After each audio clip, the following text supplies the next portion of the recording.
Chers amis, bonjour. Nous sommes le vendredi 12 septembre 2025. Il est 9 heures. Quelques news de l'Arménie de l'Artsakh et de la diaspora arménienne. Mes amis, donc l'affiche le 23 septembre ici à Valence au Polygone, donc au Polygone, la salle de la musique, à côté de la piscine, l'ancienne piscine que vous connaissez. Donc aujourd'hui, c'est l'auditorium du Conservatoire Valence Roman. Voilà. À l'occasion du 34e anniversaire de l'indépendance de la République d'Arménie, avec des jeunes venus d'Arménie, donc des virtuoses, voilà, organisé par l'association France Ashtarak Arménie et l'association culturelle arménienne, la mienne, et puis celle aussi de notre ami Rossovi Dozier, Itcheval. Ça sera donc le mardi, c'est un mardi 23 septembre à 20 heures précisément. Voilà. Donc ça sera. Écoutez, pour cela, donc on représentera encore plusieurs fois, c'est important quand même, sont les virtuoses, avec le ministère arménien de la Culture, qui a sélectionné avec Levon Chatikian tous ces élèves-là, c'est pas ces élèves, ces virtuoses, musiciens, qui vont nous faire voir quand même leur capacité extraordinaire, mes amis. Voilà. Pour les billets, ils sont là au prix de 12 euros pour les adultes, enfants gratuits. Si vous voulez, à partir donc de demain, au marché des villes jumelles, à Place Saint-Jean à Valence, l'association arménienne et surtout aussi Djeval qui tiendra un stand, vous pouvez acquérir ces billets-là sur place. Vous venez me voir ou vous venez voir Roslovi Lioser ou Levon Chatikian qui sera sans doute présent, voilà, pour ces billets, donc pour venir au concert dont on pense qu'on va faire salle pleine, voilà, tout simplement, avec les 220 places. Voilà pour cela, mes amis. Et puis ce dimanche, mes amis, ce dimanche 14 septembre, l'église Saint-Nicolas, sous Nicoraïos à Romans, Sainte-Messe, à partir de 10h30, avec le père Rouzik Sarkisian, et puis mes amis, Garbis Mualian, que je salue, de Sargavak, et mon autre ami aussi, très ancien ami, Vatkes Vartanian, avec lequel j'allais tous les dimanches à l'église Saint-Grégoire de Valence. J'étais enfant de chœur. Pendant 7 ans, j'ai été enfant de chœur à l'église arménienne de Valence. Voilà. Et Vatkes Vartanian, qui était diacre, qui est toujours diacre, nous amenait souvent. Donc on allait ensemble, puisqu'on habitait donc pas loin l'un de l'autre. Voilà, mes amis.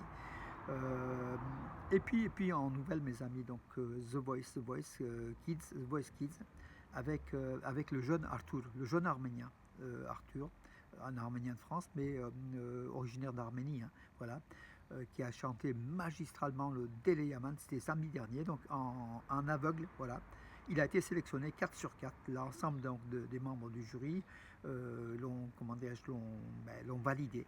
Et le premier, c'est notre ami, le plus corse des Arméniens, le plus arménien des Corses, le plus français des Français, voilà, le Patrick Fiori, voilà, qui était ému jusqu'aux larmes, voilà, avec ce Dele Yaman. Écoutez-le, on a mis la vidéo est, comment dirais-je, est virale une nouvelle fois, qui dépasse les 2 millions de vues, mes amis. Je l'ai aussi placé sur de nombreuses pages Facebook pour que vous puissiez apprécier ce Dele Yaman de ce jeune,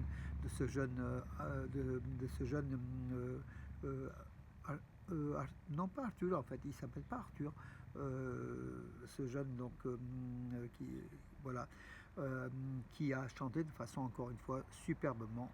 Voilà, mes amis, écoutez-le, ça vous, comment dirais-je, vous verrez donc encore une fois le doudouk qui est porté à l'honneur, le doudouk qui a grâce à c'est la troisième, quatrième fois qu'on entend le doudouk, donc le Déléman oui, mais le doudouk avec aussi le Rosiane, Devon Rosiane qui joue superbement, qui a d'ailleurs gagné le The Voice l'an dernier avec Il Cielo. Voilà, mes amis, encore une fois, la culture arménienne ici en France se développe grâce à sa musique, au son du Duc. Justement, le 23, il y aura aussi du Duc à la soirée ici à Valence, à l'occasion de l'indépendance de l'Arménie, avec le groupe venu d'Arménie, tout simplement, mes amis. Le Duc qu'il faut développer, encore plus, colporter davantage pour que cet instrument ait une reconnaissance réellement internationale. En tout cas, en France, beaucoup le connaissent et c'est une bonne chose. C'est une part de l'Arménie, c'est fait en bois d'abricotier Prunus armeniaca, qui est recensé par le patrimoine de l'UNESCO, donc qui est comme un élément arménien, le doudouk. Voilà, mes amis, c'est une bonne chose. Puis oui, comme j'ai dit hier, donc ici, Place Saint-Jean à Valence, tout à part de 9h jusqu'à 15h, c'est la gastronomie en fait, tout simplement, la gastronomie arménienne avec le stand d'Idjeval, l'association franco-arménienne de jumelage de soutien du jumelage entre Valence et Itchevan, avec le marché des villes jumelles. Voilà, le stand arménien de spécialité arménienne. Venez mes amis déguster ou emporter. Ça sera le stand d'Itcheval demain, mes amis. Joao Henrique Mkhitaryan, oui, dont on essaye de le faire revenir dans l'équipe nationale d'Arménie. Yerishe Melikian, le nouvel entraîneur de la sélection arménienne d'Arménie, essaye de le contacter donc pour qu'il revienne à 36 ans, un peu âgé, mais il est toujours là. L'Inter de Milan, le milieu de terrain, est toujours efficace. Il peut aussi rendre beaucoup de services à l'équipe d'Arménie et peut-être même une sélection en Coupe du Monde, qui sait, voilà, tout simplement parce que l'Arménie est deuxième derrière le Portugal après 2 matchs. Si elle finit deuxième, elle jouera les playoffs, c'est-à-dire les matchs de barrage. Et peut-être qui sait, mais enfin il y a quand même la Hongrie devant nous et puis l'Irlande toujours dont on a gagné 2-1, mais qui reste toujours un candidat sérieux avec l'Arménie et la Hongrie, donc derrière le Portugal. Peut-être si Heno revient dans l'équipe d'Arménie, ça nous redonnera un petit peu le moral et on soutiendra encore davantage cette équipe nationale d'Arménie, mes amis.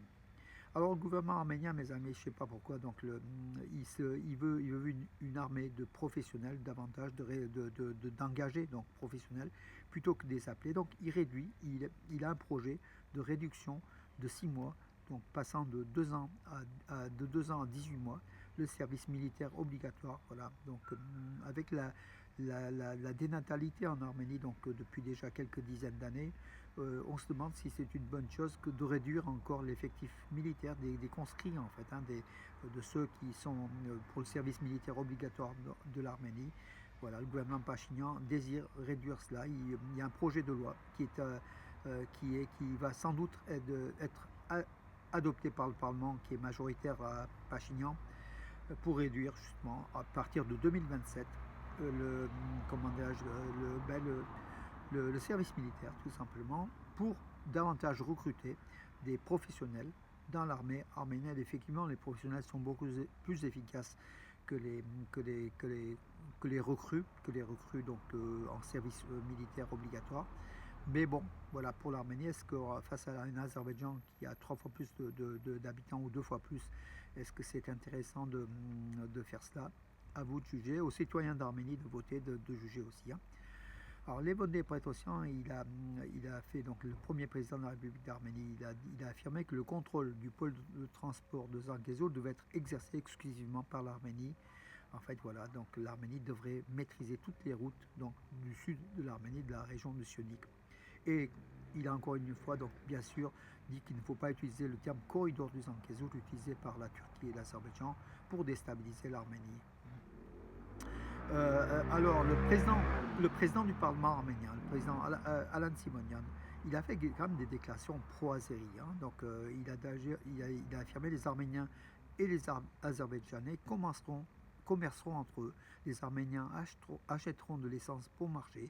C'est ainsi que cela devient rentable. Voilà. Et puis, il a parlé que les deux peuples ont vécu longtemps côte à côte et sans trop de problèmes.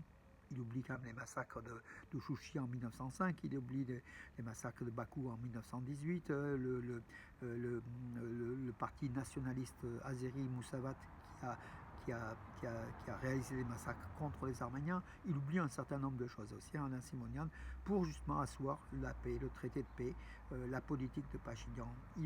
Moi j'estime qu'il va un peu loin. Il va un peu loin puisqu'en fait il parle aussi que des exactions que les Arméniens auraient commis pendant 30 ans entre guillemets d'occupation de 20% du territoire de l'Azerbaïdjan. Et en fait, il plaide pour la thèse azerbaïdjanaise. Alan Simonian, président du Parlement arménien, il réduit le rôle des Arméniens. Voilà, c'est aussi une façon de décourager les Arméniens, peut-être de les rendre encore plus dociles. Et c'est pas une très très bonne chose qui rend pas service au peuple arménien, à mon avis. La ministre de la Justice d'Arménie, justement dans le même périmètre, Sırpui Galyan, espère un retour rapide des prisonniers arméniens illégalement détenus à Bakou. Mais on voit, le gouvernement arménien ne fait pas énormément d'efforts pour le retour rapide de ces prisonniers de guerre, tout simplement parce qu'Aliyev ne veut pas en parler et qu'ils ne veulent pas déplaire à Aliyev. Le groupe Pachinian, enfin du gouvernement Pachinian. Voilà. Et puis peut-être que libérer des anciens hommes forts de l'Artsakh, et puis le Roupen Vartanian, par exemple, qui était l'ex-ministre d'État de la République de l'Artsakh, une personnalité puissante qui peut faire face à Pachinian. Peut-être Pachinian, c'est pas aussi son but de faire libérer un homme qui peut lui occasionner un danger, surtout que c'est un milliardaire qui est pro-russe, et alors que Pachinian est anti-Moscou, tout simplement. Voilà mes amis, j'ai fait le tour de l'actualité. Moi je vous donne rendez-vous demain. Peut-être je ne ferai pas de news peut-être demain matin exceptionnellement. Je ferai peut-être une news directement sur le marché des villes jumelles avec le stand de Ditcheban. Je verrai mes amis, si j'ai le temps, je le fais. En tout cas, je vous dis bonne journée. Aujourd'hui encore une belle journée, une très belle journée. Je vous donne rendez-vous à demain mes amis.